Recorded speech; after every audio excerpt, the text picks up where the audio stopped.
Update. Am I the a-hole for not wanting husband to be directly involved in nursing of his kidney patient ex?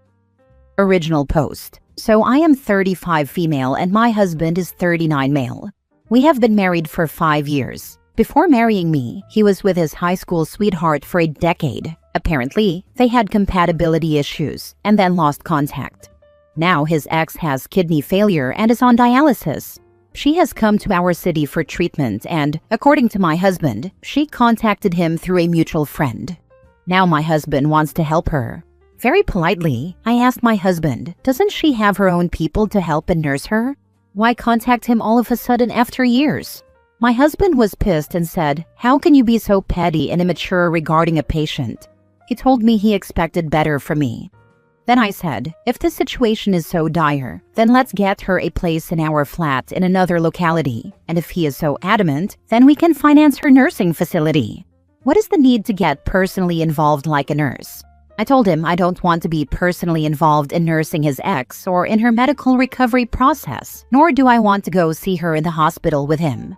My husband said he is disappointed in me for showing jealousy over a long-ended relationship, and that I cannot show maturity even toward a patient. So, am I the a-hole? Now for the top comments before reading the updates. Not the a-hole. This is not jealousy. It sounds like he wants to be the hero and take her in, but do none of the actual work. Also, it's inappropriate. This is his ex, and they don't even know each other anymore. I would die on this hill. If he brings her to your home against your will, you should leave to stay with family or friends. I bet he gets a nurse or gets her out real quick when he has to do the caretaking. And the fact he just decided this, expecting OP to take on this kind of work, is crazy of him. Stand your ground. OP, you're going to be fine if you do. Exactly. He said this with a poker face, that he would want me to nurse her. Like what? I don't know if I recognize my husband anymore. I dated this man for 4 years, have been married for 5, have 2 little 3-year-olds, and he's angry with me for not wanting to see his ex in the hospital or nurse her. Caring is one thing, and caretaking quite another. Once he starts to help, it is quite possible that her needs will increase. It is also important to consider that her condition may be long-lasting. Not the a-hole. I feel the ex is trying to find a kidney donor. Not really. She has a donor. And if she wished, she could have got some other shelter, but I don't know why she had to come in my life. She may want him back and vice versa. You'd be the third wheel in your own home and marriage. Now for the first update. I tried to have another conversation with my husband, and my parents are soon visiting my house, but I don't think we've made any progress. I talked pretty politely, saying that it is very unfair to me and my boys. I have 2 3-year-old twins, that he is willing to be an emotional support tool to an ex, and is so hell-bent on being at her side. Caring about acquaintance is a different thing, but offering things like being an emotional support tool or caretaker should be exclusive to one's spouse. Extending that kind of emotional intimacy to any third party, even if it's a platonic female friend, lays the foundation for an emotional affair, let alone offering it to an ex. He told me that it is tragic that I don't trust him even after being together for 9 years, and that I'm accusing him of having an affair. He said it's natural for people to care about their loved ones and acquaintances, especially when they are sick, and that being an emotional support tool or caretaker, and being by someone's side, is the bare minimum one can do. He said it doesn't automatically translate into an emotional affair, and that it's sad I'm so narrow-minded that I'm taking offense at him being personally involved with his ex. According to him, I should have volunteered to help his ex, visited her, consoled her, and shown some empathy instead of being insecure. I said, I'm not negating the fact that we should help a sick person. We can get nurses and doctors involved and assist financially, but you offering emotional intimacy to her does not sit right with me. He once again said that tossing just money to a sick person is cold-hearted on his part, and that a patient needs to see that people are available for her. To that, I replied, I am not obliged to be available for her, nor are you. Nobody will blame you for not taking responsibility for your ex's life troubles. He cut me off in the middle and said what a selfish take that was, and how he would be selfish if he didn't respond properly to a person asking for help. Clive, one of my twins, woke up, and our conversation ended. I don't see this ending well at all. Me too. I can sense myself getting divorced. Sadly, I think that's where your marriage is headed. Best to begin seeking legal counsel to figure out what your options are, especially since there are children involved. What freaking hurts is the gaslighting and guilt-tripping, like he is making me out to be the villain. I'm so sorry. Your marriage has already ended, and all that's left is the paperwork and court decree. What your soon-to-be ex expects you to accept is an intrusion into your marriage so deep that there's no rationalizing it whatsoever. It's pretty transparent and quite obvious to everyone that he has chosen this woman over his family. There's no getting around it. Start getting all your finances arranged so he cannot spend money that should be family money on this woman. Get all your ducks in a tidy row and contract with a good divorce lawyer. Take every cent and asset you can wring out of him while he continues to try and gaslight you about this situation. What's funny is that my house is entirely my property, not a joint asset, and he had the audacity to suggest he will move his ex in. A handful of our finances are entangled, like health insurance and investments, that I am disentangling. Meanwhile, I will give my marriage one last chance. Second update. It has been 1 week since I first made that post here, and it feels as if centuries have passed in mere 7 days. A lot has happened, and I feel a kind of numbness and dullness. So, as most of you expected, my husband and I are getting divorced. His ex, who has kidney failure and is on dialysis, did not reach out only because she needed help. She reached out because she wanted him back. Her illness is real, but her intentions were not. She eventually admitted that to me directly, and she was quite blatant in this regard. Maybe her illness has made her irritable and scornful, but that's how it was. Right now I feel strangely calm. It's not unexpected, but I'm still unable to process how a man can leave a decade-long relationship with 2 kids like this, with zero visible regret. My parents are with me, helping me stay steady for my twin boys, who just turned 3. They are too young to understand what is happening, but they keep me grounded. After everything came to light, my husband admitted that she was the one who ended their relationship years ago because she thought he lacked drive and stability. He never really got over her. Seeing her again, fragile, vulnerable, and remorseful, reopened old feelings he had never dealt with. And in my mind, I was like, jerk, you could have admitted it from day one instead of gaslighting me. But I guess I was just speechless there. I actually met her by coincidence 3 days ago. My husband had been visiting the hospital frequently, and one afternoon he forgot his insurance file, which also contained some of our joint investment papers. Since I was disentangling things from him in the background while waiting for my parents to come and giving my marriage one last chance, I went to collect it from the administrative office at the dialysis unit. The dialysis unit was tucked in a quieter wing, separated from the main outpatient block. Outside the renal chamber, there was a waiting area. I was standing there waiting for the administrative officer to bring out the insurance file when she appeared with a nurse. She recognized me right away, and before I could even introduce myself, she told the nurse to give us some room. The nurse was hesitant to leave an immunocompromised patient, but she insisted on a couple of minutes of privacy. Then she asked me, "You're his wife, right?" I swear to God, I had never met this woman once before, so I don't know how she recognized me at a glance. I said, "Yeah," and she asked me to sit down for a moment. Then she said, "I was planning to bring this up gradually to you, but it's better we met here. I guess today or tomorrow you would have to know this. There's no use beating around the bush, so I'll come straight to the point. I know you probably think I'm intruding, but I never stopped loving him." I was like, what the actual hell? No way this is real. And in reality, she was married to another man for a while, who I guess died in some accident. So it's not like she was some cinematic protagonist spending her life single, pining for my jerk of a husband as she was making it sound. She said, "I was the one who ended things, and I regret it deeply. I just want to be with him again, even if it's only for whatever time I have left." I swear to the Almighty sitting above 7 heavens, I'm not exaggerating a single word. These were her exact words. I left the file counter without saying anything. In the side corridor near the elevator lobby, I would have burst into violent sobs had there not been nurses and other people moving through there. When I got home and told my husband what had happened, he did not deny it. He said he couldn't help how he felt and that being around her made him realize he still loved her. At that point, I didn't think I had anything else to say. I will now be a single mother of twin boys, and honestly, I'm fine. I earn much more than my husband, and the house we live in is entirely my property. The apartment is in the Southern Academic District, not far from the old university campus where I teach. It's a 3-bedroom flat on the 4th floor of a quiet residential block. I bought it 7 years ago when I was promoted to associate professor, using my savings and part of a research grant I had received for curriculum development. When all this came to light, I asked him to leave, and he did. It wasn't a dramatic fight. I told him calmly that if his heart was with her, that's where he should go. There is no legal obstacle in it.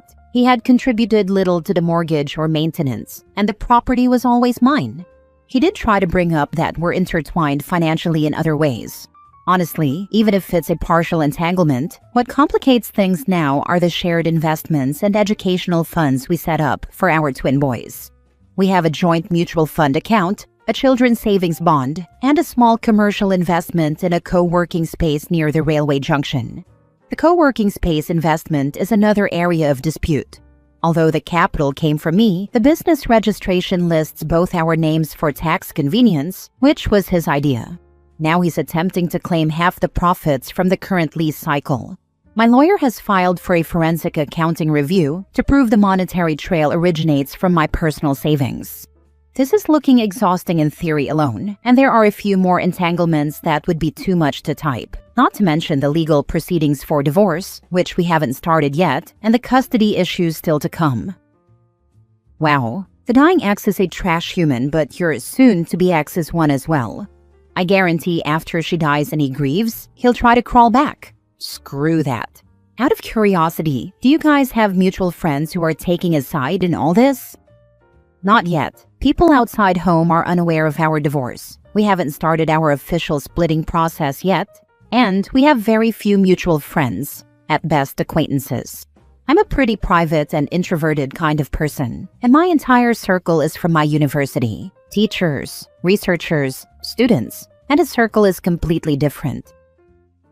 Edit. I would like to share my reflections and lessons. Emotional infidelity is real. Do not let anyone convince you that being someone else's caretaker or emotional anchor is simply helping. When your partner begins to show up for someone else in ways that belong within your relationship, it becomes emotional cheating. It starts quietly, under the label of compassion, but it erodes trust just as surely as any affair. Illness does not erase boundaries. I have sympathy for anyone who is unwell, but compassion does not mean allowing someone to disregard the limits of your marriage. Being sick does not make a person's motives pure, and pain does not grant them moral permission to cross into another person's life. And just because a person is ill, it does not mean their intentions are pure or that they automatically become nice humans. You can be kind and still say no. I offered fair and humane alternatives, such as arranging professional nursing care and contributing financially. He wanted personal involvement, the kind that blurred emotional lines, and that was never acceptable. Refusing such involvement is not cruelty, it is clarity. Boundaries protect dignity. You can show empathy without surrendering your self-respect. It is not selfish to insist on peace within your own home. The people who call it insecurity often fail to understand that boundaries are the foundation of mutual respect. Affiliation with exes is a danger zone. No matter how many years have passed, feelings can resurface anytime. In fact, nostalgia and distance make things even more of a slippery slope. In my case, it was 1 decade. You cannot stop cheaters from cheating, but you can save yourself from being a pawn who is being played. And the most important thing, people, please be financially independent and keep your financial affiliations as separate as possible. The only relief I have in this mess is that I earn a good amount of money and have side ventures. Outside academia, I have a few side ventures that help keep me financially stable and mentally occupied. I co-own a small academic editing service with 2 colleagues from the department, where we review research papers and grant proposals for independent scholars. It started casually during the lockdown and now runs steadily, bringing in a decent secondary income. I also rent out a small studio flat. The rent covers most of the expenses related to my boys. My salary as a professor covers the essentials, but the side ventures keep me secure. They allow me to make decisions without fear of losing footing. That is the one thing this entire experience has reaffirmed. Independence is not only emotional, it is structural. I'm not sure what the laws are where you reside, but does he have a claim to half of your earnings since you make more than him? He's in for a rude awakening when he realizes the fairy tale love story is nothing but that, a fairy tale. The fog he's under will eventually lift and his pathetic self will come crawling back to the safety net you've built for him. He's still a loser, and his ex will most likely figure that out soon enough, if she doesn't pass away before that happens. No, alimony laws don't work like that here in my country. He would not have any claim on my hard-earned money. It's just the investments we've done together or the financial fronts where we are entangled. That's a mess that will take time to sort properly. I will be putting up an update when I'm done handling these things. Now for the last update. I filed for divorce today. 4 years of dating, 5 years of marriage, twin boys who are 3, and a husband who decided to go back to his ex. She came back into his life because of a medical issue, and he turned into her caretaker. I drew boundaries. He called me insecure. Now it's over. I'm a professor and I earn well. My house is in my name, so at least that's clear, but the rest is tangled. There's a small joint property near the railway station and some mutual funds for the kids' education that both our names are on. It's exhausting sorting through all of it. I'm not falling apart. I'm functioning, working, raising my boys, but it's lonely. I've never been the kind of person who keeps a big circle of friends, and right now, that silence feels heavier than usual. My parents are here, but they're with the kids right now, and how much can I burden them with my emotional turmoil? I just wanted to vent it somewhere. Last story. Am I the a-hole for not wanting to make dinner according to my husband's work schedule? I am a stay-at-home mom of 4. My husband pays for everything, and honestly, he's kick-ass in all aspects. 0 complaints at all, so this post will be short.